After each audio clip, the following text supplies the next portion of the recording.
If you like our video, click the subscribe button to subscribe to our channel and get easy access to new content.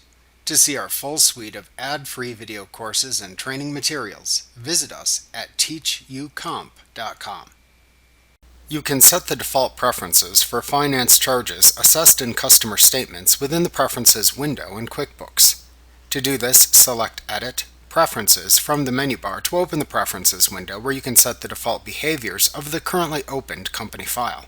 Click the Finance Charge icon at the left side of the Preferences window, and then click the Company Preferences tab at the right side of the window to set the finance charge settings if you charge finance charges.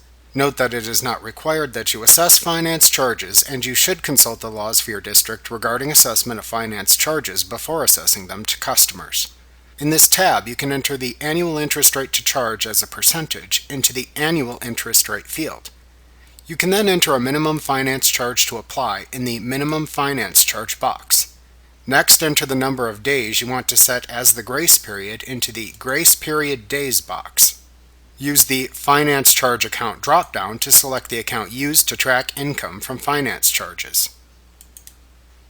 If needed, you can check the Assess Finance Charges on Overdue Finance Charges checkbox to enable that feature when calculating finance charge amounts.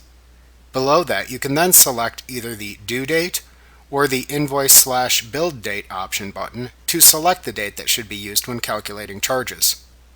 Also, if you want the finance charge invoices that are created to be marked as to be printed by default, then check the Mark Finance Charge Invoices to be printed checkbox. That way you can print them as a batch after assessing finance charges if needed. After you have set your finance charge defaults, click the OK button to apply them. Remember to click the subscribe button to see more of our videos. Get ad-free courses at teachucomp.com.